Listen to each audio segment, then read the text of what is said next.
नमस्कार, मैं हूं आशुतोष और आप देख रहे हैं सत्यहिंदी.com। सत्यहिंदी.com में खास कार्यक्रम श्रवणगढ़ की खरी खरी में आपका स्वागत है।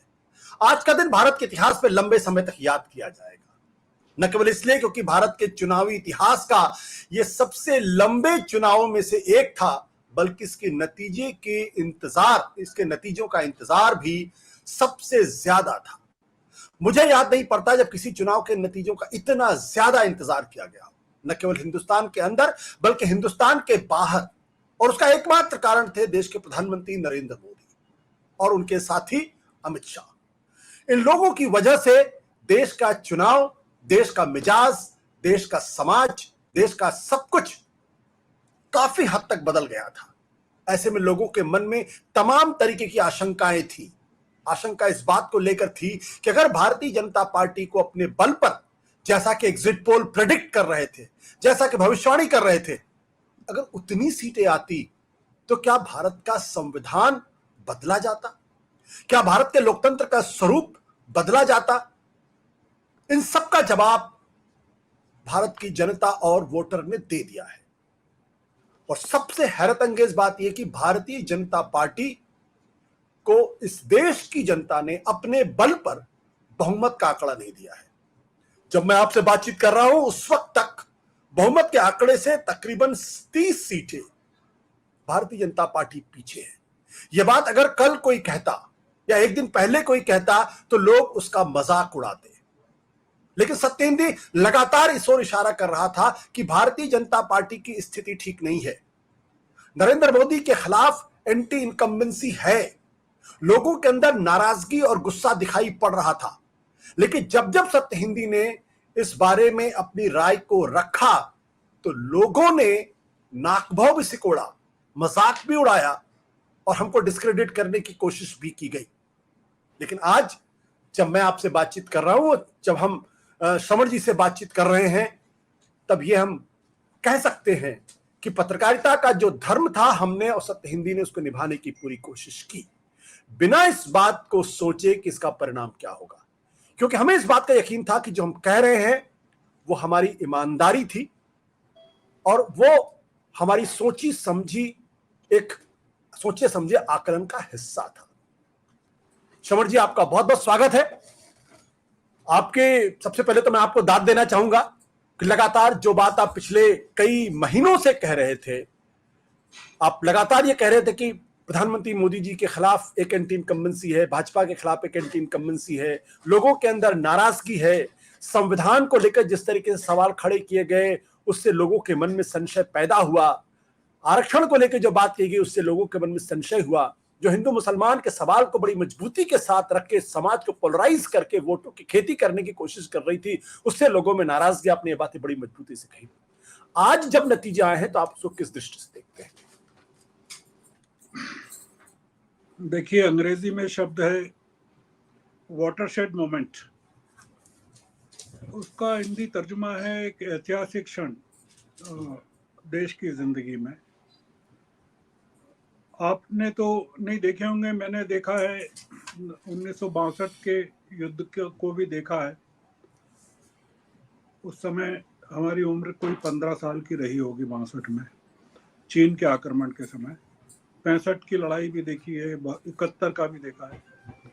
एक ब्लैकआउट हुआ करता था उस समय, जिसमें दुश्मन की तरफ से हवाई हमलों की आशंका होती थी और घर की बत्तियां बुझ जाती थी, पूरा अंधेरा घरों में हो जाता था कि जरा सी भी लाइट नहीं दिखनी चाहिए, चिमनी भी नहीं दिखना चाहिए, कंदिल की लाइट भी नहीं दिखना चाहिए।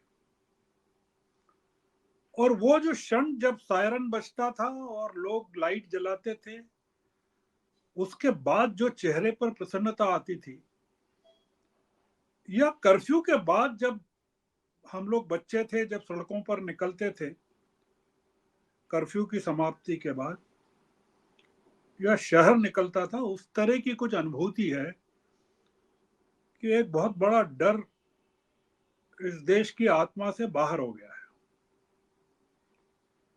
देखिए, भारत के संदर्भ में तो बहुत सारी बातें चल रही है,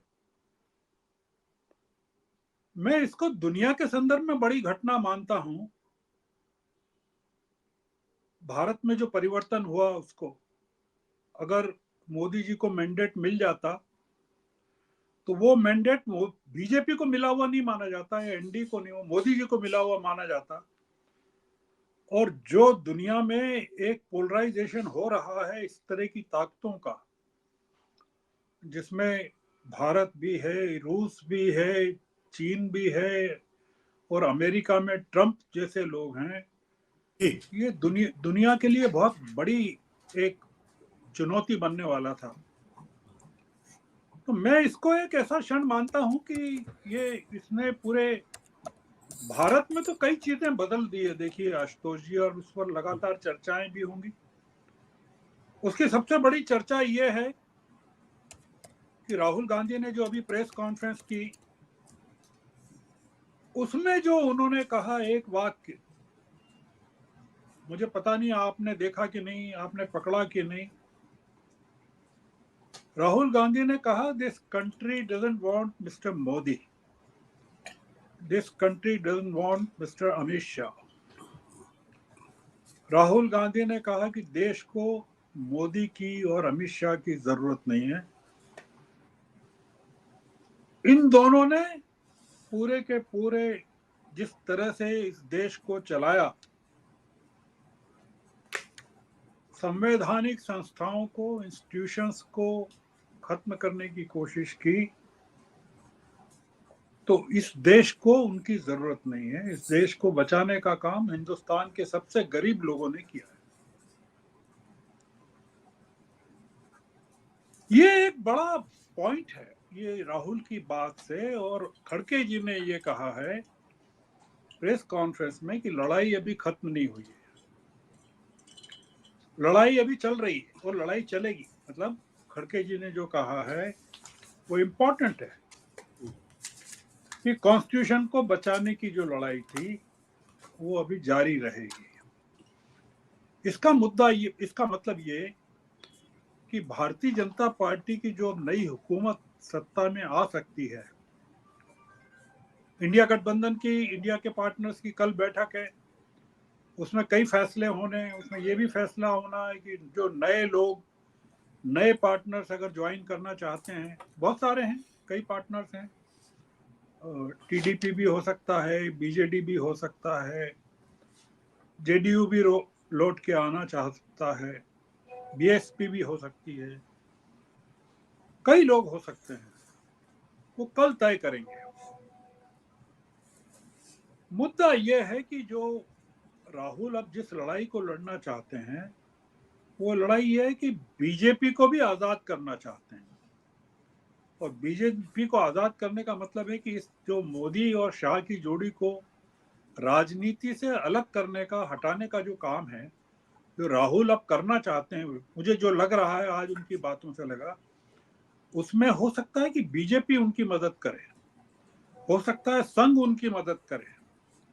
और ये जो घटना है जो आज हुई और जो चुनाव में प्रकट हुई, वो ये घटना है पूरी तरह से कि बीजेपी को जो एक्सट्रीमिस्ट एलिमेंट्स हैं, जो जिन्होंने बीजेपी को पूरी तरह से उसका चरित्र परिवर्तन करके आक्रामक बना दिया था, जी उसके कैरेक्टर को पूरा चेंज कर दिया था। उसमें एक मिलिटेंसी ला दी थी, और वो मिलिटेंसी वो थी जो गुजरात के दंगों में प्रकट हुई थी। वो मिलिटेंसी वो थी जो जिसके दम पर मोदी जी ने पिछले 10 सालों, 12 सालों तक गुजरात पर राज किया, अपने विरोधियों को समाप्त किया। उस मिलिटेंसी को उन्होंने भारतीय जनता पार्टी में डाल दिया था, उसकी रगों में भर दिया था। और भारतीय जनता पार्टी ये वो पार्टी नहीं रही थी जो अटल जी के जमाने में थी। तो ये जो, मैं और चीजों को नहीं कह रहा हूं कि ये जो हुआ, आप कल्पना नहीं कर सकते कि आज 30 लाख करोड़ रुपए, 30 लाख करोड़ रुपए का इन्वेस्टर्स को नुकसान हुआ है शेयर मार्केट में। आज 30 लाख करोड़ किसको कहते हैं? और केवल ये जो हुआ है एग्जिट पोल्स के कारण हुआ है। और वो एग्जिट पोल्स किन लोगों ने दिए हैं, उनको जो चैनल्स हैं कौन कौन प्रमोट करता है, किन चैनल्स ने, किन एग्जिट पोल्स ने 401 का आंकड़ा दिया, 400 के ऊपर का आंकड़ा दिया, देश को बर्बाद कर दिया इन लोगों ने। तो ये जो इस चुनाव के कई सबक हैं, इस चुनाव के इसका एक सबक नहीं है, इस चुनाव के कई सबक हैं।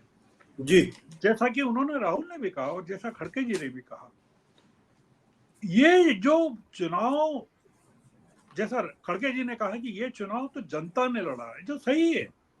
और राहुल ने भी कहा कि खाते सीज कर दिए, खाते फ्रीज कर दिए, दो मुख्यमंत्रियों को जेल में डाल दिया, पूरे कॉन्स्टिट्यूशनल, मतलब उन्होंने जुडिशरी तक का नाम लिया, उसमें पूरी ब्यूरोक्रेसी का नाम लिया, मीडिया का नाम लिया राहुल ने। और इतने प्रतिरोधों अवरोधों से निकलकर अगर ये जीत प्राप्त हुई है, तो आप समझिए कि नॉर्मल सर्कमस्टांसेस में, सामान्य परिस्थितियों में अगर चुनाव होते तो ये जीत किस तरह की होती। तो मैं ये मानता हूं कि ये देश के अल्पसंख्यक, दलित, गरीब, तमाम वो लोग जो पिछले 10 सालों से घुटन महसूस कर रहे थे, कुंठित हो रहे थे, उनको एक खुली हवा मिली है और राजनीति का पूरा चेहरा बदला है। मतलब खड़गे जी ने मांग की है, कहा है अपनी प्रेस कॉन्फ्रेंस, बहुत संक्षिप्त प्रेस कॉन्फ्रेंस है, पर उसमें यह कहा है कि विपक्ष की आवाज को अब संसद में जगह मिलेगी या मिलना चाहिए, विपक्ष के सवालों के जवाब मिलेंगे। आप सोचिए कि इसमें क्या निहित है कि राहुल गांधी ने जो सवाल पूछे थे और क्या कहा उन्होंने, राहुल गांधी ने क्या कहा कि जो हुआ है आज शेयर मार्केट में, उससे ये सिद्ध हो गया कि मोदी जी और अदानी एक हैं, क्योंकि जितना नुकसान अदानी को हुआ है आज के कारण, उसका मतलब यह है कि मोदी जी के कारण हुआ है। तो ये जो एक नेक्सस टूटा है पूरा का पूरा, जो कि भारत की राजनीति में कभी रहा नहीं, कभी भी नहीं रहा। मतलब पूंजीपतियों का इस तरह से हस्तक्षेप नहीं रहा कि उन्होंने पूरी की पूरी देश की राजनीति को चलाया। आप देखिए कि ये जो कल का कैपिटलाइजेशन हुआ था 30 लाख करोड़ का, उसमें अदानी की कंपनियों को कितना फायदा हुआ था, जो कल हुआ था। आज तो खैर नुकसान हुआ, कल जो 14-15 लाख करोड़ रुपए का जो फायदा हुआ था, उसमें कितना फायदा हुआ। तो मैं ये कहना चाहता हूँ आशुतोष जी कि अब शुरुआत हुई है, और ये शुरुआत जो हुई है ये बीजेपी को ठीक करेगी। बीजेपी के अंदर जो एक राजनीतिक दल के तौर पर उसकी जो संभावनाएं थी, उसमें जिस तरह से बाहर के लोगों को लिया गया, जिस तरह से करप्ट किया गया, जैसे पूरे के पूरे सिस्टम को, कंप्यूटर के सिस्टम में वायरस पैदा हो जाते हैं और करप्ट हो जाता है, उस तरह का करप्शन बीजेपी के हार्ड डिस्क में हो गया था, सॉफ्ट सिस्टम में हो गया था।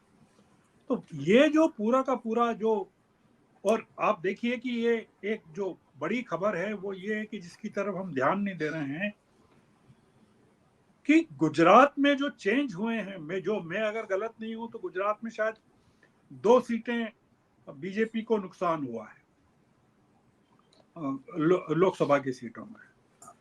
ये नुकसान 2014 और 2019 में नहीं हुआ था। 26 की 26 सीटें गुजरात में मिली थी बीजेपी को। तो बीजेपी के लिए गुजरात में नुकसान होना, मोदी जी की पर्सनल छवि पर नुकसान होना, ये बड़ी घटना है। मैं मानता हूं कि ये अब चर्चा चलेगी आशुतोष जी, इसके कई आयाम हैं जिस पर हम लगातार चर्चा करते रहेंगे, पर निश्चित रूप से देश के नागरिकों को एक राहत महसूस हुई है। और आप और हम जो मीडिया के लोग हैं, आप कल से देखेंगे कि मीडिया में एक किस तरह का खुलापन आएगा। आज ही राहुल से जिस तरह के सवाल पूछ रहे थे, खड़गे जी से पूछ रहे थे, उन सवालों में स्पष्ट हो गया कि अब ये जो मीडिया है वो किस तरह का बनने वाला है। तो आप जो अखबार पढ़ते हैं, जो चैनल्स आप देखेंगे कल से, हो सकता है कि आपको उसमें कोई परिवर्तन नजर आए। तो देश के नागरिक जिस परिवर्तन की उम्मीद कर रहे थे, वो आशुतोष जी कल से आपको या आज रात से आपको मिलने लगेगा। और मैं मानता हूं कि ये इस चुनाव की सबसे बड़ी उपलब्धि होना चाहिए। जी जी जी, धन्यवाद sir, thank you sir. Thank you.